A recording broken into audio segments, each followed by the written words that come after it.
Welcome to Agasya predictive technique. ఈరోజు మనం part 3లో షడ్బలాల్లో last 2 ఈ బలాల గురించి చర్చించుకుందాం. సో 5th న్యాచురల్ స్ట్రెంగ్త్, నైసర్గిక బలం అంటే గ్రహానికి స్వతహాగా ఉండే శక్తి. సో దీంట్లో స్వయం ప్రకాశిత గ్రహాలు మనకి సన్ అండ్ మూన్, ఈ 2. తర్వాత శుభగ్రహాలు, పూర్ణ శుభగ్రహాలు వీనస్ అండ్ మెర్కురీ. ఈ 4కి ఒరిజినల్గానే మంచి బెనిఫిక్ రిజల్ట్స్ ఇచ్చే స్ట్రెంగ్త్ అన్నది ఉంటుందన్నమాట. పైగా వీనస్, జూపిటర్ అన్నవి గురువులు కాబట్టి వాళ్ళ స్వభావం కూడా ఇచ్చే స్వభావమే వాళ్ళకి ఎక్కువగా ఉంటుంది. సో సూర్యుడు, చంద్రుడు, దానికన్నా కొంచెం స్ట్రెంగ్త్ తక్కువ వీనస్, తర్వాత జూపిటర్, ఆ తర్వాత వచ్చేది మెర్కురీ, మార్స్, శని. అయితే మెర్కురీ బుద్ధి అన్నది ఎలవేళలా పనిచేస్తూ ఉంటుంది. సో వీటికి పాయింట్స్ కూడా ఇచ్చారనమాట. అయితే పాయింట్స్ కన్నా మనకి స్ట్రెంగ్త్ వైజ్ మనం చూసుకుంటే స్వతహాగా బెనిఫిక్ ప్లానెట్స్ సన్ను, మూను, వీనస్, జూపిటరు, మెర్కురీ వీటికి స్వయం ప్రకాశిత లక్షణాలు ఉంటాయి కాబట్టి బెనిఫిక్ ప్లానెట్స్ ప్లస్ మెర్కురీ అంటే బుద్ధి ఎల్లవేళలా పనిచేస్తూ ఉంటుంది కాబట్టి వీటికి బలం అన్నది స్ట్రెంగ్త్ అంటే రిజల్ట్స్ ఇచ్చే స్ట్రెంగ్త్ అన్నది బాగా ఉంటుంది. వీటి ఆస్పెక్ట్కి కూడా ఆ స్ట్రెంగ్త్ అన్నది బాగా ఉంటుంది.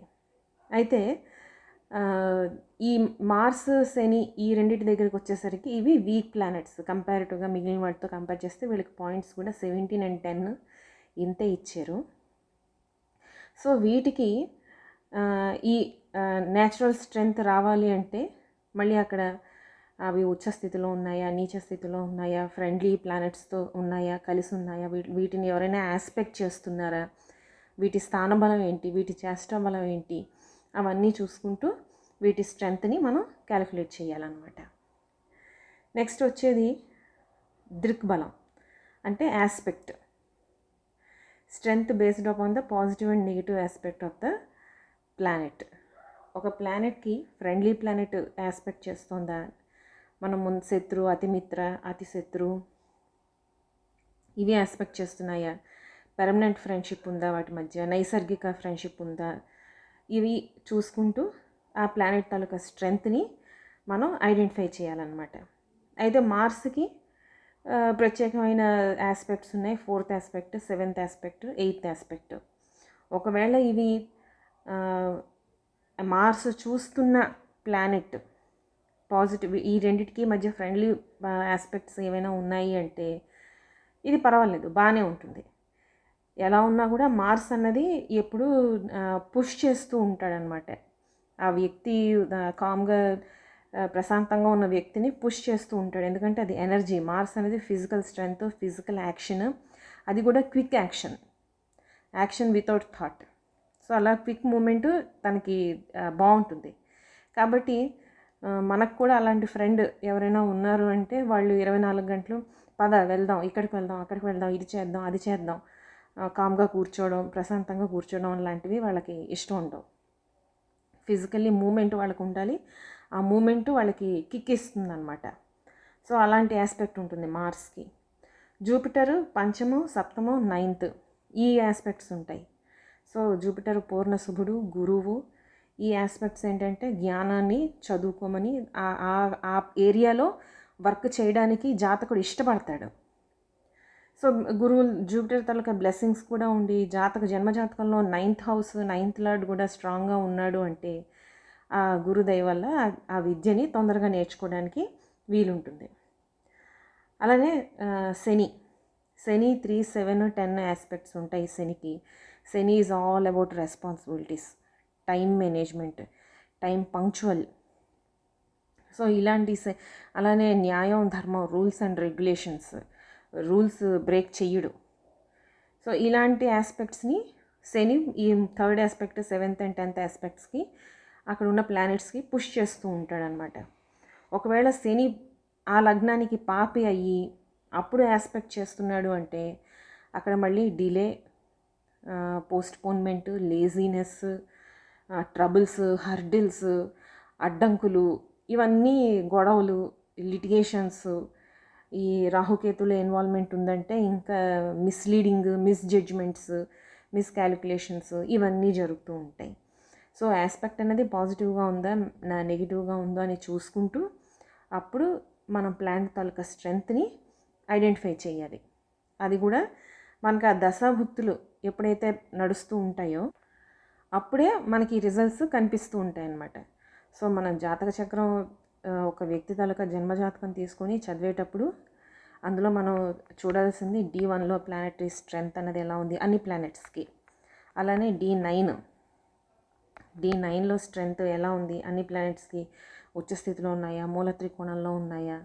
అలానే D9తో పాటు మన కర్మస్థానం, ఉద్యోగానికి సంబంధించి, కర్మకు సంబంధించి చూసేటప్పుడు D10 ఇవి ఎలా ఉన్నాయి, వర్గోత్తమం ఉందా, కంజంక్షన్స్ అంటే మంచి పాజిటివ్ ప్లానెట్స్తో కంజంక్షన్స్ ఉన్నాయా, నెగిటివ్ ప్లానెట్స్ అంటే మ్యాలిఫిక్ ప్లానెట్స్ వాటితో కంజంక్షన్స్ ఉన్నాయా, ఆస్పెక్ట్స్ ఎలా ఉన్నాయి, ఇలా అన్ని వేరియబుల్స్ మనం చూసుకుంటూ ఆ గ్రాఫ్ని సెట్ చేసుకుంటూ ఫైనల్గా ఒక ప్లానెట్కి మనం 40% ఇస్తామా లేకపోతే 100% ఇస్తామా. ప్లానెట్ 100% రావడం కష్టం, ఎందుకంటే ఎక్కడో దగ్గర ఒక మ్యాలిఫిక్ ప్లానెట్ ఆస్పెక్ట్ చేస్తూనే ఉంటుంది. మ్యాక్సిమం అప్ టు 75% వరకు మనం వెళ్ళొచ్చు. కొన్నిసార్లు D1 D9లో కూడా D10లో కూడా అద్భుతంగా ప్లానెట్స్ ప్లేస్మెంట్ ఉందంటే అప్పుడు మనం 80% వరకు ప్లానెట్ అన్నది దశాభుక్తుల్లో మంచి రిజల్ట్ చూపిస్తుంది అని మనం ప్రిడిక్ట్ చేయొచ్చు, గట్టిగా చెప్పచ్చు. ఇలా అన్నమాట ప్లానెట్ తాలూకా స్ట్రెంగ్త్ని ఐడెంటిఫై చేస్తారు. అయితే ఈ ప్లానెట్ తాలూకా స్ట్రెంగ్త్ని ఐడెంటిఫై చేసిన తర్వాత ఇది విత్ ప్రాక్టీస్ మనకి వస్తుంది. మనం అబ్జర్వ్ చేసినప్పుడు దశాభుక్తుల్లో ఆ ప్లానెట్ పెద్ద రిజల్ట్ ఇవ్వకపోవచ్చు, కానీ జన్మజాతకంలో ఏ భావంలో ఆ ప్లానెట్ ఉంటుందో ఆ భావం నుంచి మనకి పాజిటివ్ రిజల్ట్స్ వస్తూ ఉంటాయి.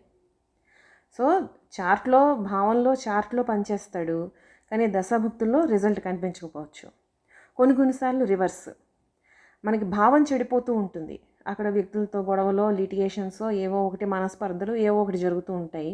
కానీ దశాభుక్తులకు వచ్చేసరికి మనకి అద్భుతమైన అంటే ఆ ఏజ్ ప్రకారం అద్భుతమైన ఆపర్చునిటీస్, ఎడ్యుకేషన్ టైంలో అయితే ఎడ్యుకేషను, విద్య అయిపోయిన తర్వాత మ్యారేజ్, ఆ తర్వాత ఏమిటది వ్యాపారం లేదా ఉద్యోగం లేదా ఫారెన్ ట్రావెల్, ఇలా ఇల్లు కొనుక్కోవడం, అంటే రకరకాల ఆస్పెక్ట్స్లో అన్నమాట. మనకి చార్ట్లో ఆ భావానికి సంబంధించి నెగిటివ్ రిజల్ట్స్ ఇచ్చినా కూడా దశాభుక్తులకు వచ్చేసరికి పాజిటివ్ రిజల్ట్ కనిపిస్తూ ఉంటుంది.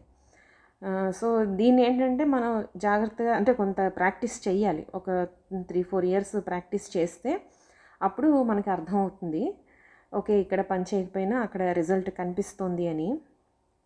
అప్పుడు కూడా ప్రతి భావానికి క్యారెక్టరిస్టిక్స్ ఉంటాయి. ఇప్పుడు గ్రహానికైతే గ్రహ లక్షణాలు ఉంటాయి, రాసులకి రాసుల లక్షణాలు ఉంటాయి. అలానే భావానికి కూడా భావానికి సంబంధించి లక్షణాలు ఉంటాయి, 1 నుంచి 12 వరకు భావాలు. దాని గురించి కూడా మనం మాట్లాడుకుందాం.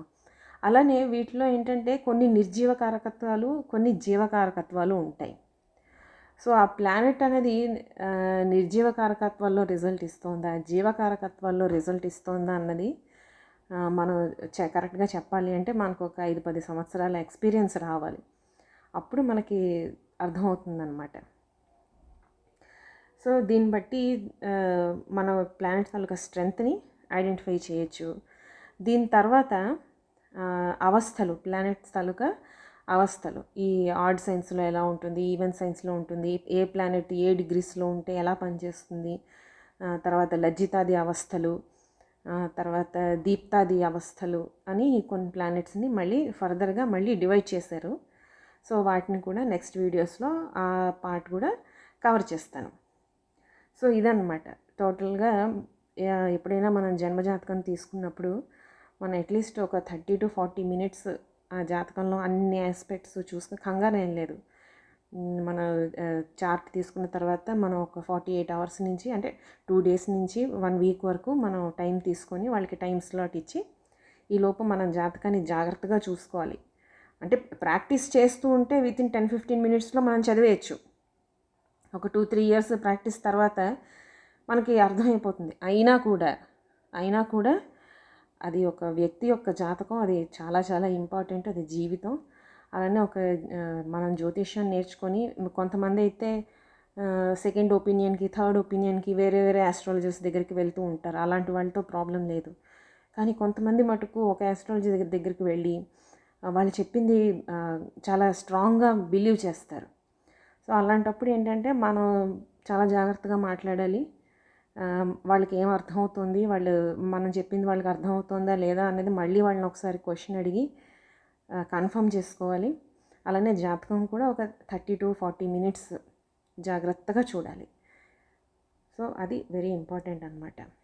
ఇలా చేస్తే మనకి అంటే మన రెస్పాన్సిబిలిటీ కూడా మనకు ఉంటుంది కదా, మనం కూడా మన దీనికి న్యాయం చేయాలి. సో ఎథికల్గా ఉండాలి.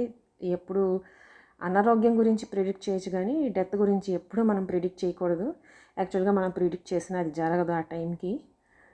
కాబట్టి మీరు డెత్ అన్నది కంప్లీట్గా మర్చిపోండి. దాని గురించి నేను నా వీడియోస్లో ఎక్కడ నేను దాని గురించి మాట్లాడను. కానీ మెడికల్ ఆస్ట్రాలజీ మీద వీడియోస్ చేస్తాను.